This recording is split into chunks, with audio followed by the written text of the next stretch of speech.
الحمد لله نحمده ونستعينه ونستغفره ونؤمن به ونتوكل عليه ونعوذ بالله من شرور أنفسنا ومن سيئات أعمالنا من يهده الله فلا مضل له ومن يضلله فلا هادي له ونشهد أن لا إله إلا الله وحده لا شريك له ونشهد أن محمدًا عبده ورسوله أرسله الله بالحق بشيرا ونذيرا وداعيا إلى الله بإذنه وسراجا منيرا أما بعد فأعوذ بالله السميع العليم من الشيطان الرجيم بسم الله الرحمن الرحيم لقد من الله على المؤمنين إذ بعث فيهم رسولا من أنفسهم يتلو عليهم آياته ويزكيهم ويعلمهم الكتاب والحكمة وإن كانوا من قبل لفي ضلال مبين اللهم صل على محمد وعلى آل محمد كما صليت على إبراهيم وعلى آل إبراهيم إنك حميد مجيد اللهم بارك على محمد وعلى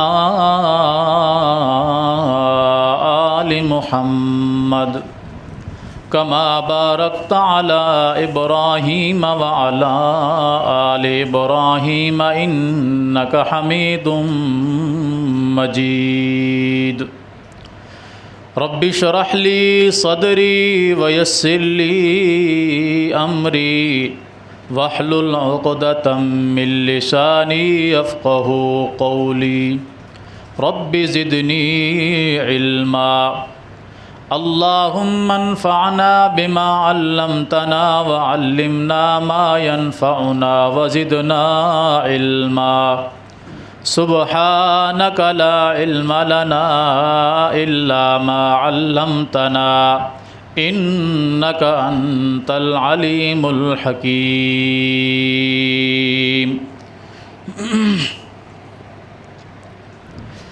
ہر قسم کی حمد و ثنا اللہ جل جلالہ کے لیے، بے شمار بے حد و حساب درود و سلام ہوں امام الانبیاء سید الانبیاء جناب محمد الرسول اللہ صلی اللہ علیہ وآلہ وصحبہ وسلم کی ذات گرامی پر۔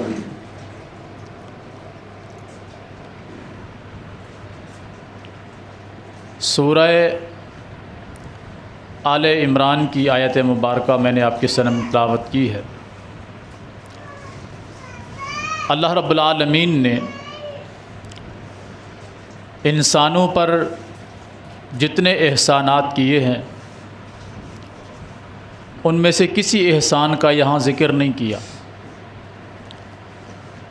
نہ انسان کی زندگی کا ذکر کیا، نہ انسان کے رزق کا ذکر کیا، نہ اس کی اولاد اور جائیداد کا ذکر کیا،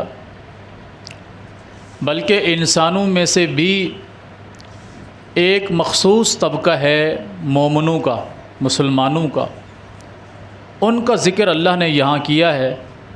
ان مسلمانوں اور مومنوں کے اوپر بھی اللہ نے جتنے احسانات کیے ہیں ان میں سے بھی کسی اور احسان کا یہاں ذکر نہیں کیا، بلکہ ایک ایسے خاص انعام کا ذکر کیا ہے جو انعام اللہ نے پچھلی امتوں میں سے کسی امت کو عطا نہیں فرمایا۔ اللہ نے جتنے احسانات پچھلی امتوں پر کیے ہیں بہت بڑے احسانات ہیں، ایسے احسانات ہیں کہ ان میں سے کسی ایک احسان کا بدلہ بھی پوری کائنات مل کر ادا نہیں کر سکتی۔ پھر اللہ رب العالمین نے امت مسلمہ پر، مسلمانوں پر، مومنوں پر جتنے احسانات کیے ہیں وہ اتنے احسانات ہیں کہ ان میں سے کسی ایک احسان کا بدلہ بھی پوری امت مسلمہ مل کر ادا نہیں کر سکتی، کسی عام سے چھوٹے سے احسان کا بدلہ بھی۔ لیکن یہاں جس احسان کا اللہ نے ذکر کیا، جس انعام کا اللہ نے ذکر کیا، وہ انعام پچھلی امتوں میں سے کسی کو حاصل نہیں ہوا۔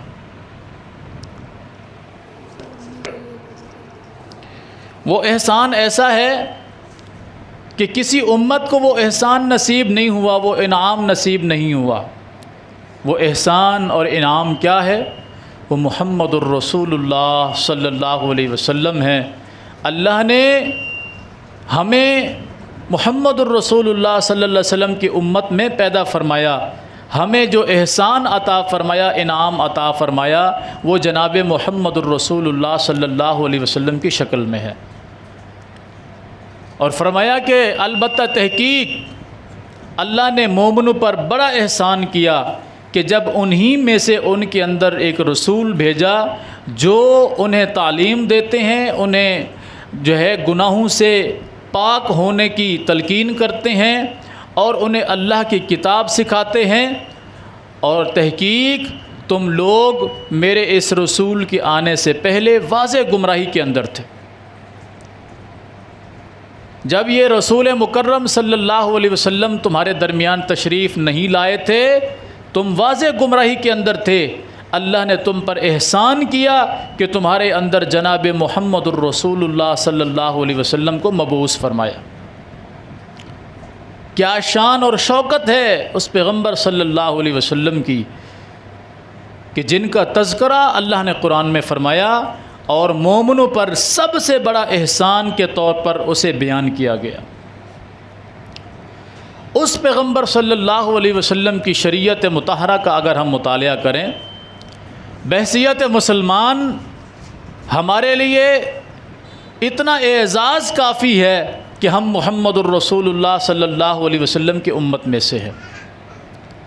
جہاں یہ شرف اس امت کو حاصل ہے پچھلی تمام امتوں سے، وہاں اس امت کا یہ کام بھی بنتا ہے کہ اپنے اس رسول صلی اللہ علیہ وسلم کی دی ہوئی تعلیمات پر عمل بھی کرے، اس پیغمبر کی شان و شوکت کو بھی پہچانے کہ جس پیغمبر کو اللہ رب العالمین نے اس امت کے اندر بھیجا، اس امت پر احسان کیا، اس پیغمبر کی بات کو ہم مانیں، اس کی قدر و منزلت کو ہم جانیں۔ مگر ہمارا رویہ بہت عجیب و غریب ہوتا ہے۔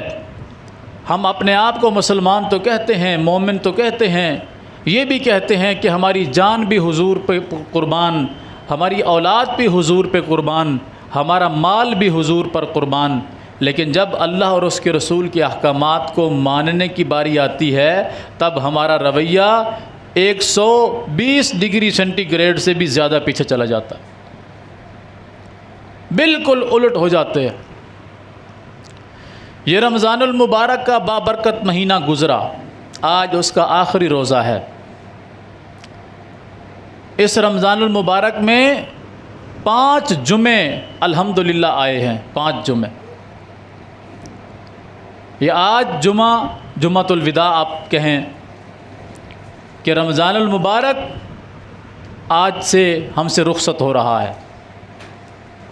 اس رمضان کے اندر پیارے پیغمبر صلی اللہ علیہ وسلم کی کیا کنڈیشن ہوتی تھی، کیا حالت ہوتی تھی، عبادت کے حوالے سے، سخاوت کے حوالے سے، تلاوت کے حوالے سے، قیام کے حوالے سے، نیکی کی دعوت کے حوالے سے، برائی سے منع کرنے کے حوالے سے پیارے پیغمبر صلی اللہ علیہ وسلم کی محنت کیا ہوتی تھی، ہماری محنت کیا ہے، اس کا اگر ہم موازنہ کریں تو واللہ بخدا ہمیں شرمندگی ہوگی کہ ہم محمد الرسول اللہ صلی اللہ علیہ وسلم کے نام لیوا ہیں اور ہمارا کردار کیا ہے۔ ہمیں شرم آئے گی کہ اللہ نے ہم پر احسان کیا، ہمیں محمد الرسول اللہ صلی اللہ علیہ وسلم جیسے نبی عطا فرمایا، اور ہماری حالت یہ ہے کہ ہم نے اس رسول کی کسی بات کو بھی نہیں مانا۔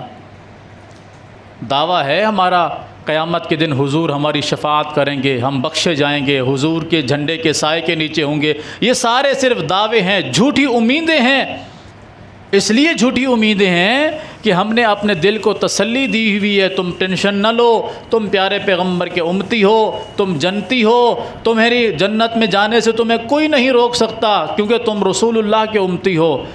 یہ ہم نے اپنے اس بدبخت دل کو کبھی نہیں سمجھایا کہ اس جناب محمد الرسول اللہ صلی اللہ علیہ وسلم کی شریعت پر ہم کتنا عمل پیرا ہیں، ان پیغمبر کی بات کو ہم نے کتنا مانا ہوا ہے۔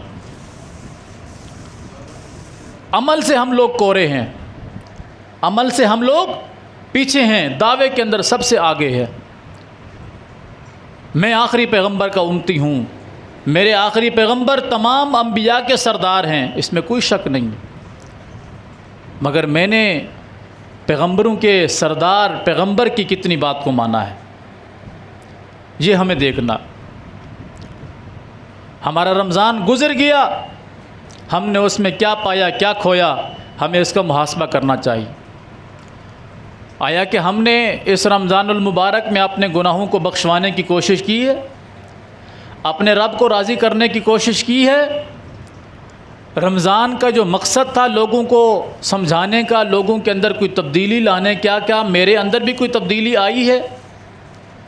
یا جیسے میں رمضان سے پہلے تھا، کل سے عید ہے میں پھر ویسے ہو جاؤں گا؟ کوئی فرق تو ہونا چاہیے نا کہ رمضان کے آنے کے بعد ایک مسلمان کے اندر کچھ دن تو کم از کم تبدیلی رہے۔ ہماری حالت اس کے برعکس ہے۔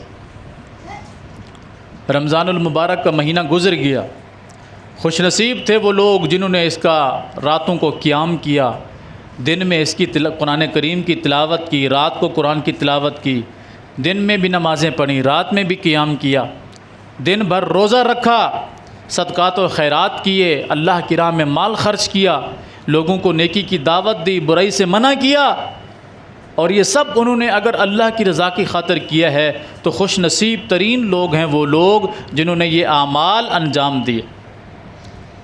اور ہم جیسے بد نصیب جو صرف نام کے مسلمان ہیں اور ہمیں کوئی سروکار نہیں ہے کہ رمضان کی راتیں گزر گئیں، رمضان کے دن گزر گئے، قرآن کو ہم نے ہاتھ نہیں لگایا، نوافل کے قریب ہم لوگ نہیں گئے، صدقات و خیرات ہم لوگوں نے نہیں کیا، روزے ہم لوگوں نے نہیں رکھے، تو ہم جیسا بد نصیب اور بدبخت کون ہو سکتا ہے کہ رمضان کا مہینہ آیا اور گزر گیا اور ہم اس سے کچھ بھی حاصل نہیں کر سکے؟ اس سے بڑی بد نصیبی کیا ہو سکتی ہے؟ اور میں نے 2 جمعے پہلے جبرائیل علیہ السلام کی وہ بد دعا آپ کے سامنے ذکر کی تھی، جس میں جبرائیل علیہ السلام نے بد دعا کی تھی اس شخص کے لیے جس کی زندگی میں رمضان آئے اور وہ اپنے گناہوں کی بخشش نہ کروا سکے۔ جبرائیل علیہ السلام فرماتے ہیں اللہ کے رسول، وہ بندہ اللہ کی رحمت سے دور ہو جائے، اور محمد الرسول اللہ صلی اللہ علیہ وسلم جبرائیل کی بد دعا پر آمین کہہ رہے ہیں، واقعتاً وہ بندہ اللہ کی رحمت سے دور ہو جائے۔ تو اللہ نے جو احسان اور انعام ہمیں عطا فرمایا ہے، ہمیں سوچنا چاہیے ہم نے اس کی کتنی قدر و منزلت کی ہے۔ اگر ہم نے اس کی قدر و منزلت کی ہے یقیناً ہم خوش نصیب لوگ ہیں، اور اگر ہم نے نہیں کی جیسے کہ ہمارے اعمال ہمارے افعال ہمیں بتا رہے ہیں تو یقیناً یہ بڑی بد نصیبی ہے، اللہ کی رحمت سے دوری کی علامت ہے اگر ہم اپنے آپ کو نہیں سنوار سکے، اپنی تربیت نہیں کر سکے۔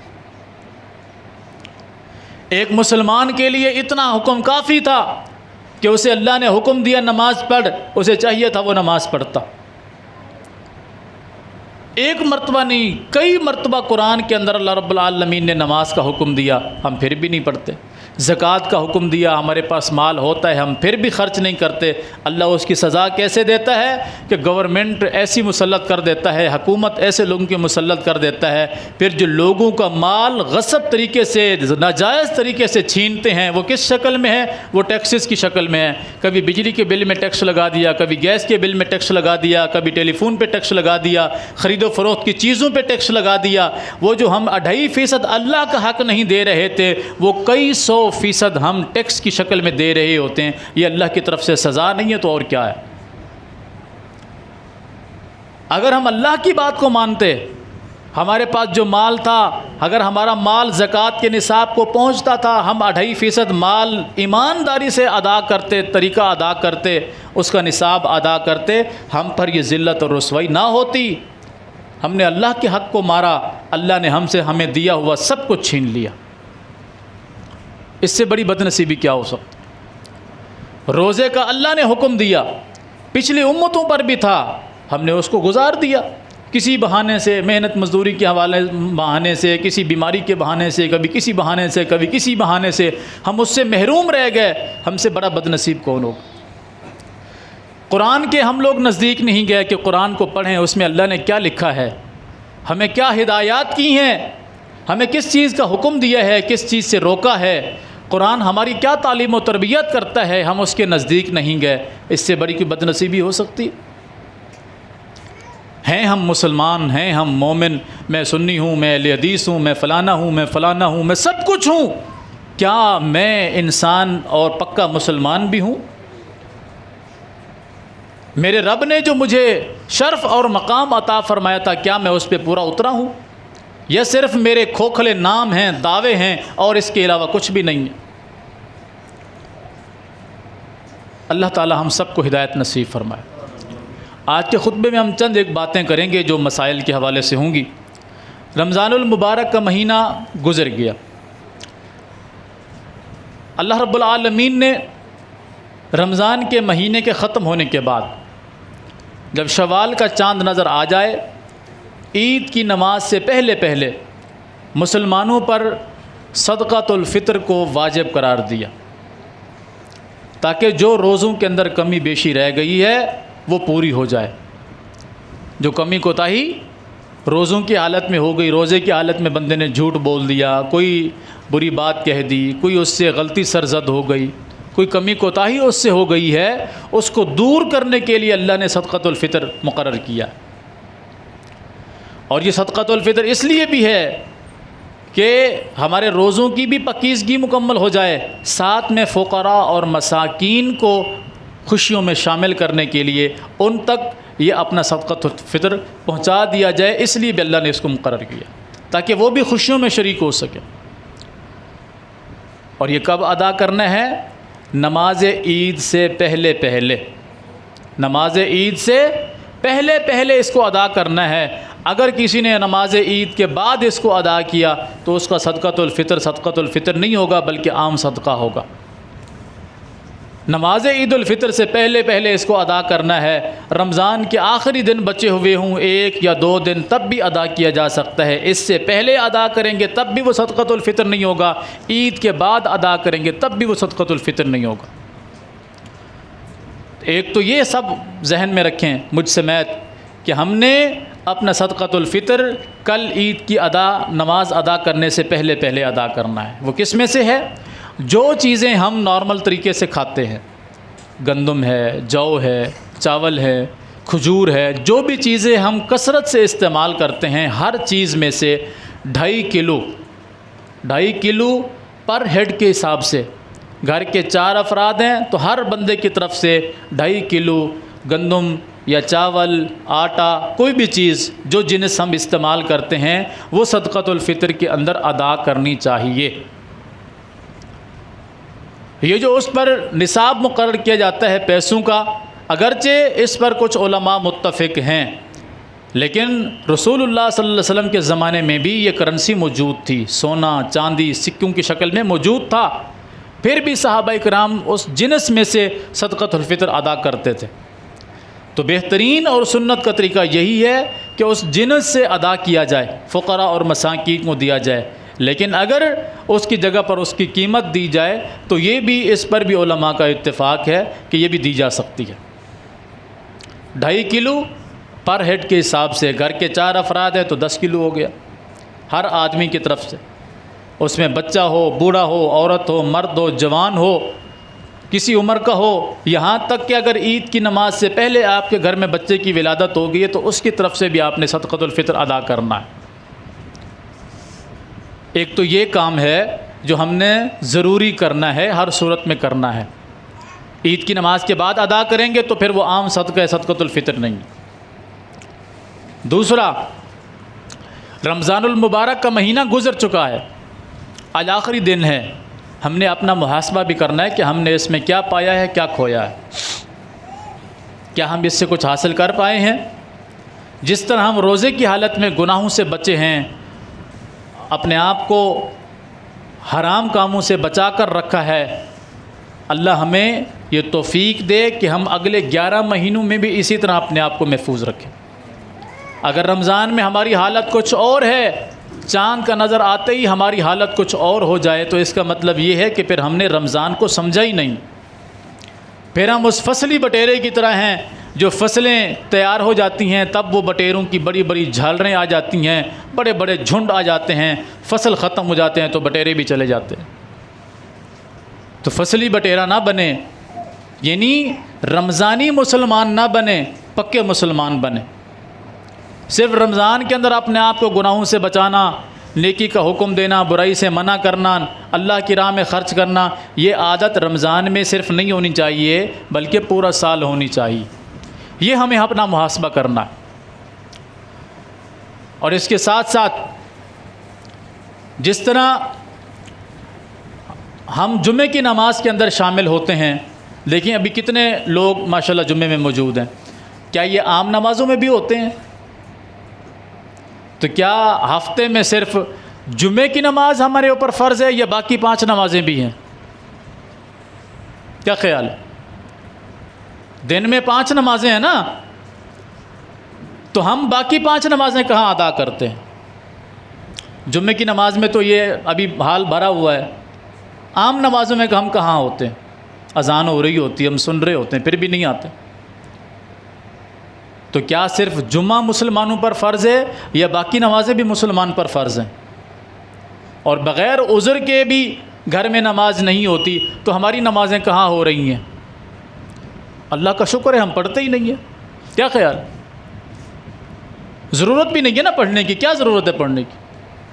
وہ جمعے والے جمعہ ادا کر لیتے ہیں، ٹھیک ہے۔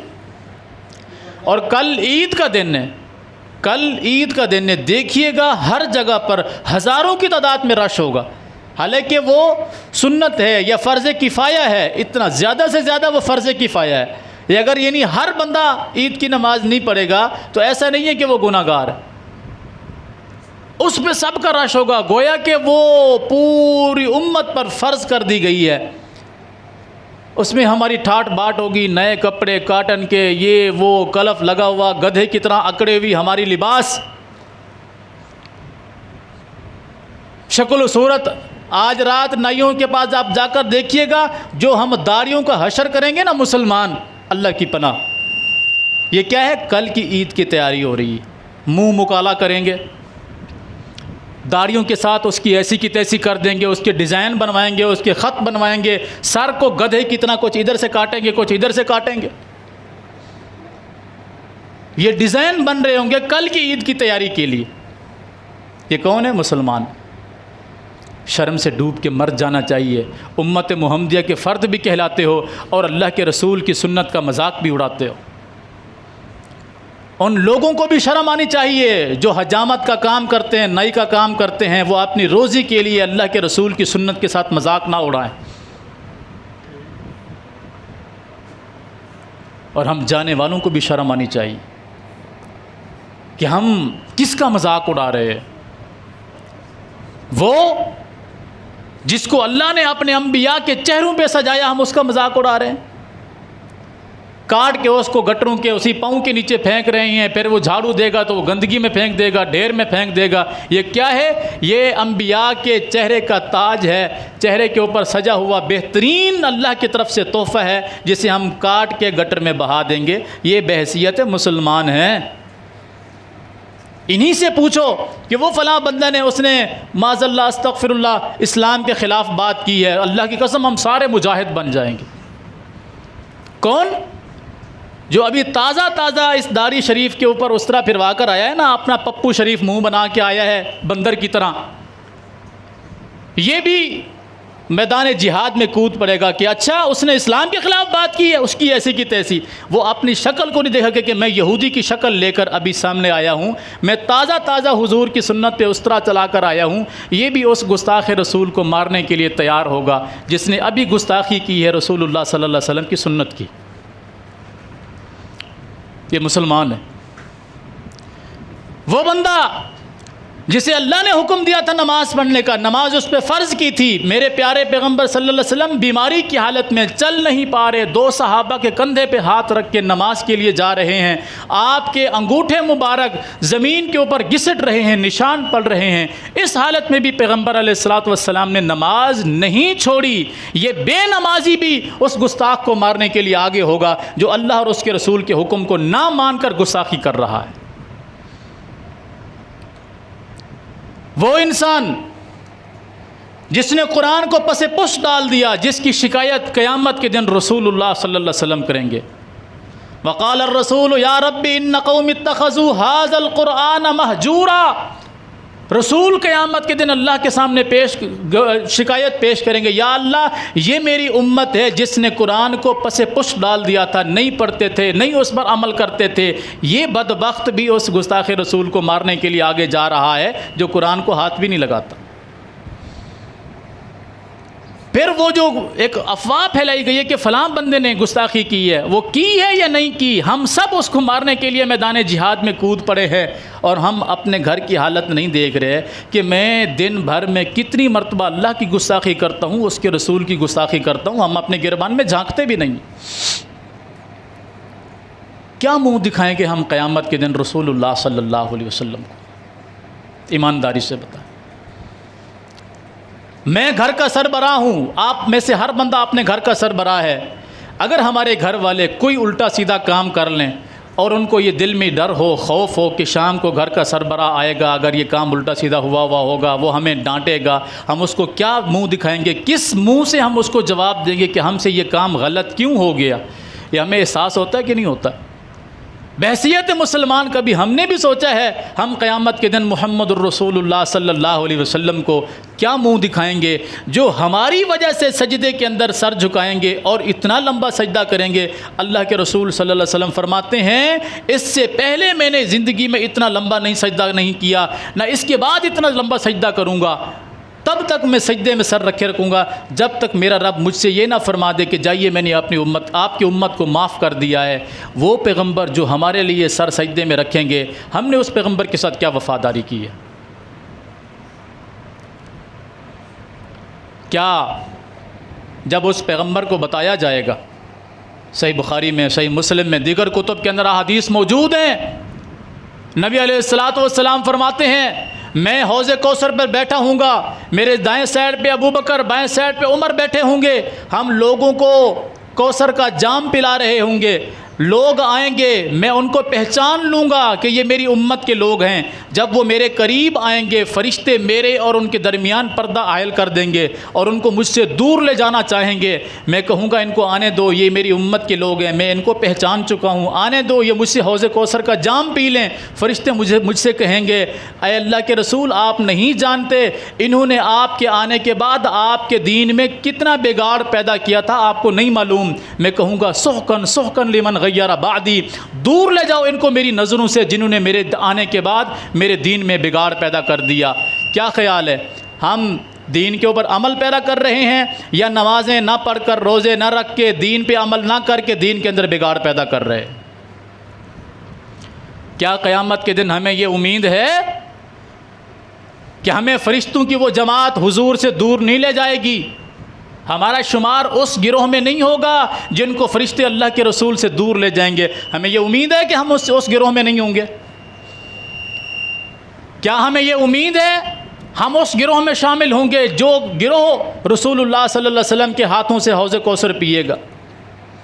ہم نے کوئی بندے کے بچوں والے کام کیے؟ انسانوں والے، مسلمانوں والے، مومنوں والے کوئی کام ہم نے کیے ہیں جس کی ہمیں یقین ہو، امید ہو ہمیں کہ ہم اس گروہ میں شامل ہیں جو حضور کی شفاعت کا مستحق بنے گا؟ ہم اس گروہ میں شامل ہیں جن کو حضور اپنے ہاتھوں سے حوض کوثر پلائیں گے؟ یا ہم ان بد نصیبوں میں سے ہیں جو نام لیوا تو حضور کے ہیں مگر حضور کے قریب آتے ہی فرشتے ان کو پھٹکار کرتے ہوئے حضور سے دور لے جائیں گے۔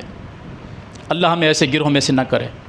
اگر ہم چاہتے ہیں کہ ہمارا شمار ایسے گروہ میں نہ ہو تو ہمیں اپنے آپ کو بدلنا ہوگا، ہمیں اللہ اور اس کے رسول کی باتوں کو ماننا ہوگا، کما حق کو ہو، جیسے حکم دیا گیا ہے۔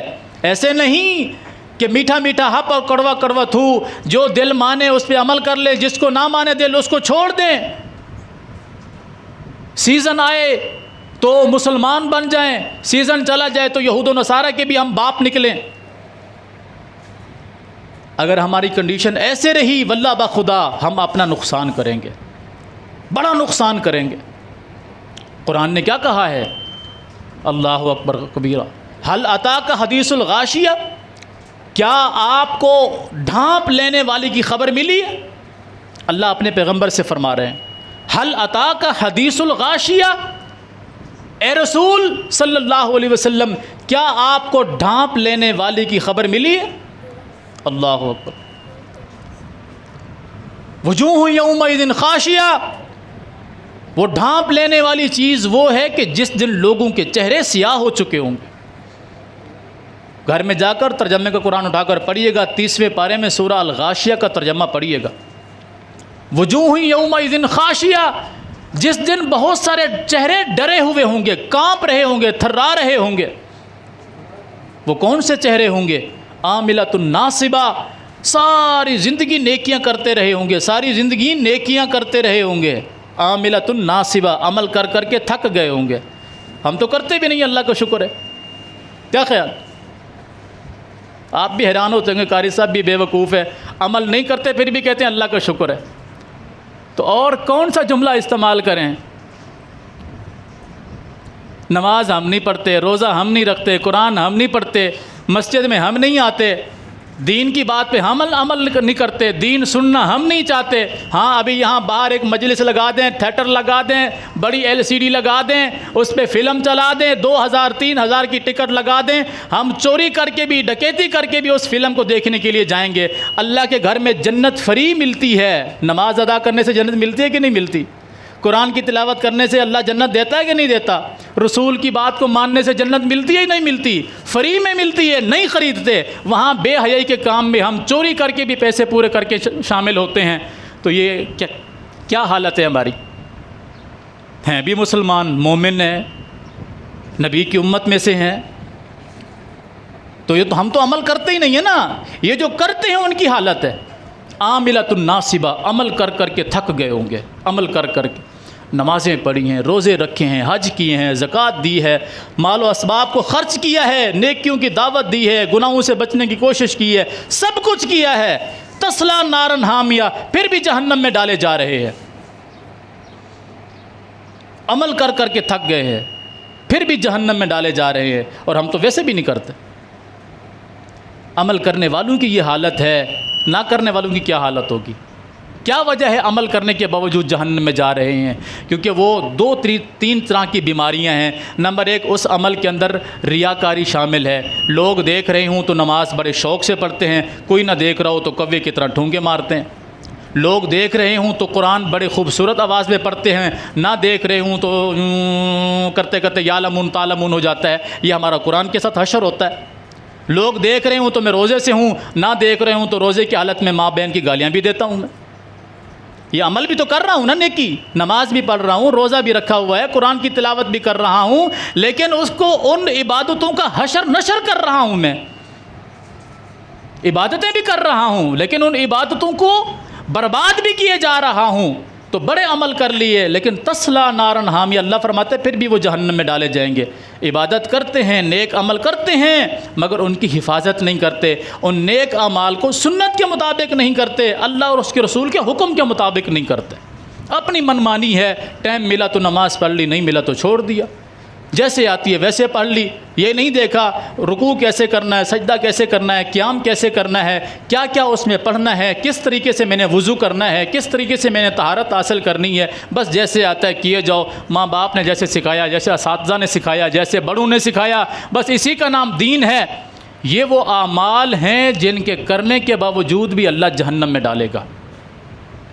میرا یقین نہیں آتا تو قرآن کو پڑھ کے دیکھیے گا کہ عاملۃ ناصبہ تصلی نارا حامیہ کا معنی مفہوم ہے کیا، کہ عمل کر کر کے تھک گئے ہوں گے پھر بھی اللہ جہنم میں ڈالے گا. تو وجہ کیا ہے؟ وہ یہی وجہ ہے کہ اعمال کے اندر اخلاص نہیں ہے. اگر اخلاص ہے تو سنت کے مطابق عمل نہیں ہے، اگر اخلاص بھی ہے سنت بھی ہے تو پھر بھی اس کے اندر لوگوں کو دکھاوا، کوئی نہ کوئی بیماری اس کے اندر شامل ہوگی. اور ہم تو ویسے بری ہیں اس سے. کیا خیال؟ کوئی چانس بچتا ہے ہمارے پاس، یا کوئی امید لگتی ہے ہمیں اپنے کامیاب ہونے کی؟ یہ میرے لیے بھی لمحہ فکریہ ہے، آپ کے لیے بھی لمحہ فکریہ ہے. یہ واضح نصیحت صرف آپ کے لیے نہیں ہے، یہ سب سے پہلے میرے لیے ہے، پھر آپ کے لیے. میں بھی اپنے گریبان میں جھانک کر دیکھوں میں کتنے پائے کا مسلمان ہوں، کتنے پانی کے اندر میں ہوں. آپ بھی اپنے آپ کو جھانک کر دیکھیں، اپنا محاسبہ کریں. میں بھی اور آپ بھی، ہمارے گھر والے بھی، جہاں تک آواز جا رہی ہے وہ بھی، ہم نے کیا پایا کیا کھویا.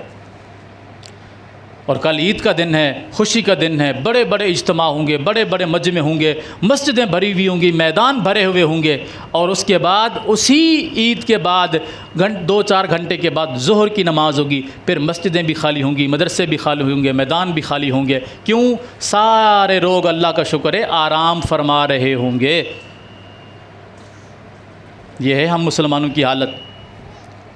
نماز کے اجتماع میں آپ دیکھیے گا کہ آپ کو پاؤں رکھنے کی جگہ نہیں ملے گی. اسی عید کے دن ظہر کی نماز میں آپ دیکھیے گا ایک امام اور ایک مؤذن ہوگا، باقی اللہ اللہ خیر صلی اللہ. پھر ہم کہتے ہیں مہنگائی بھی آ گئی ہے، حالات بھی خراب ہیں، رزق پورا نہیں ہوتا، سارا دن محنت مزدوری کرتے ہیں پھر بھی پورا نہیں ہوتا. ہم نے کبھی اپنی گریبان میں جھانک کر نہیں دیکھا کہ ہم نے اپنے آپ کو کتنا سدھارا ہے. میں نے اپنے دل کو کتنا صاف کیا، اپنے ایمان کو کتنا مضبوط کیا، میں نے اللہ اور اس کے رسول کی بات پر کتنا عمل کیا. ہم اپنا محاسبہ ہی نہیں کرتے. اللہ اکبر کبیرہ. تو میرے بھائیوں، یہ رمضان گزر گیا. جس نے اس میں سے کچھ حاصل کر لیا خوش نصیب ہے، جس نے کچھ حاصل نہیں کیا وہ بد نصیب ہے. جس نے کچھ حاصل کر لیا ان سے بھی گزارش ہے کہ وہ اپنی اس حاصل شدہ چیز کی حفاظت کریں، ان نیکیوں کی حفاظت کریں. جنہوں نے کچھ حاصل نہیں کیا ان سے بھی گزارش ہے مجھ سمیت کہ ہم اللہ سے توبہ استغفار کریں، اپنی زندگیوں کی معافی مانگیں جو کچھ ہم نے گناہ کیے ہیں، کمیاں کوتاہیاں کی ہیں، تاکہ دوبارہ اگر اللہ ہمیں یہ زندگی میں نصیب فرمائے تو ہم اس کو ضائع نہ کر سکیں.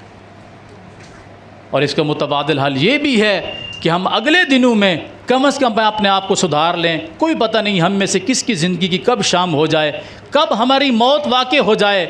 کم از کم جب ہماری موت کا وقت ہو تو ہماری زبان پر کلمہ شہادت تو آتا ہو.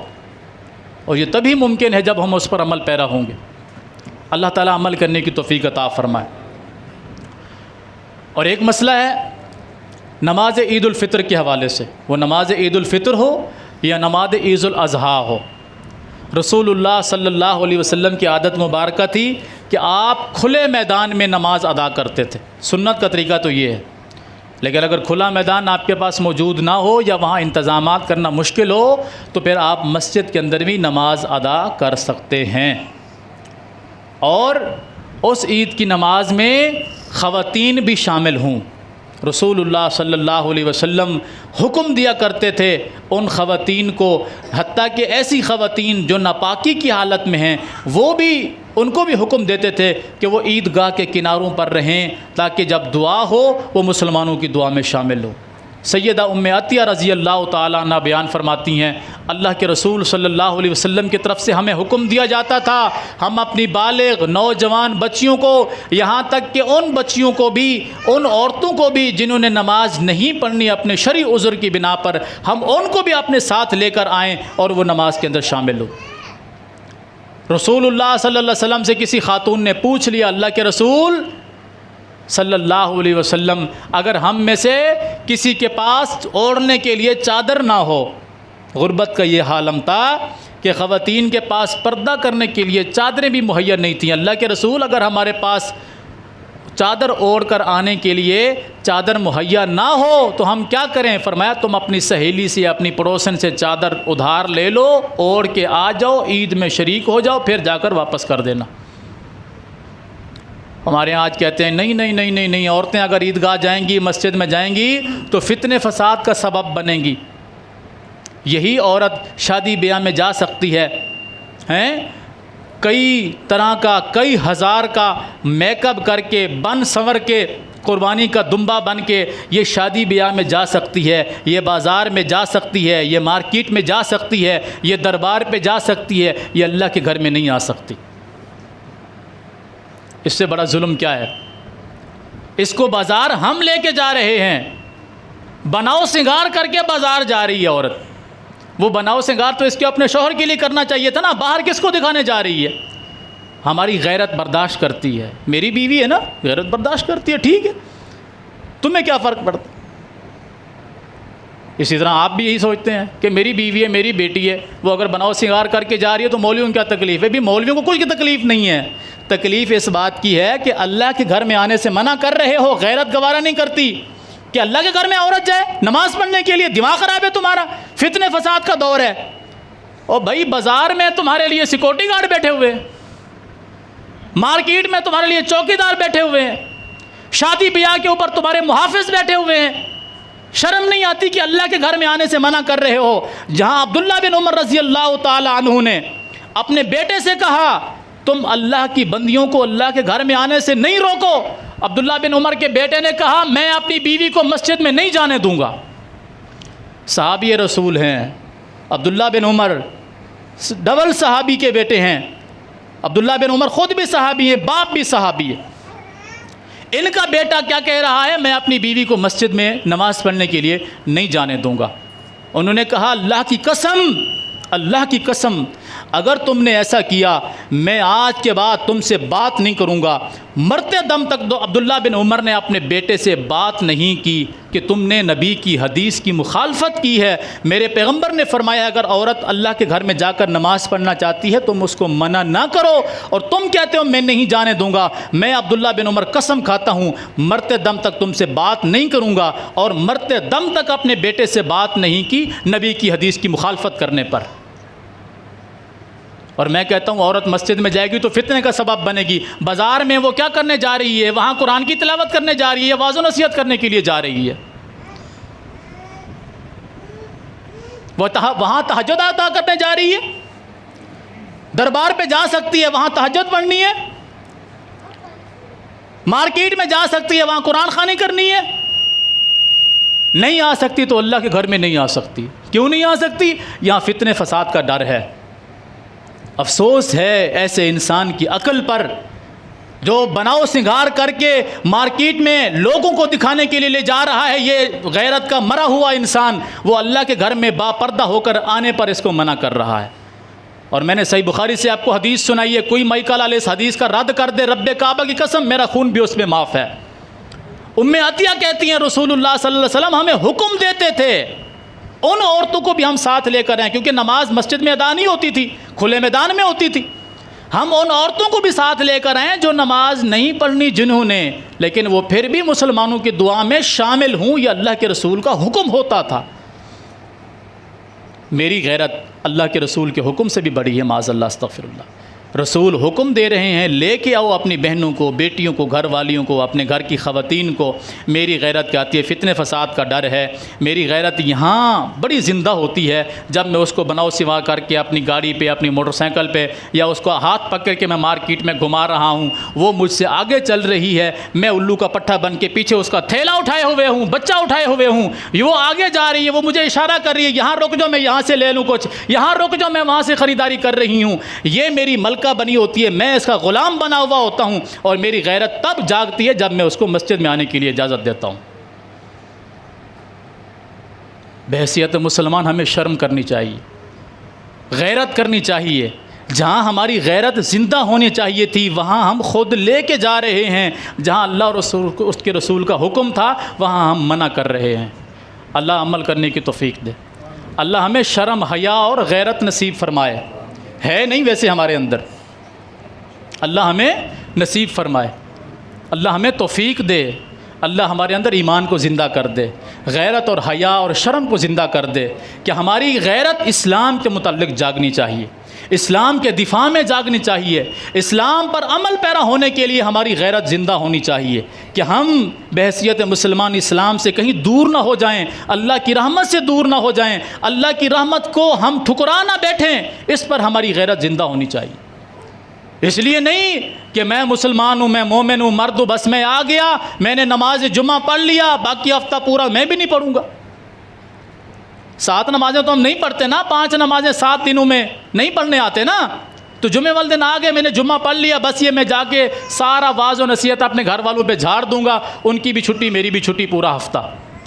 اللہ ہمیں ایسا نہ بنائے، اللہ ہمیں پکا سچا نمازی بننے کی توفیق دے، مومن بننے کی توفیق دے، پکا مسلمان بننے کی توفیق دے، ہمیں اور ہمارے اہل و عیال کو اللہ نمازی بنا دے، روزے دار بنا دے، پاکیزہ مطہر متقی بنا دے، ہمیں بھی ہمارے گھر والوں کو بھی اللہ تعالیٰ عمل کرنے کی توفیق عطا فرمائے۔ اقول قولی ھذا واستغفر اللہ لی ولکم ولسائر المسلمین۔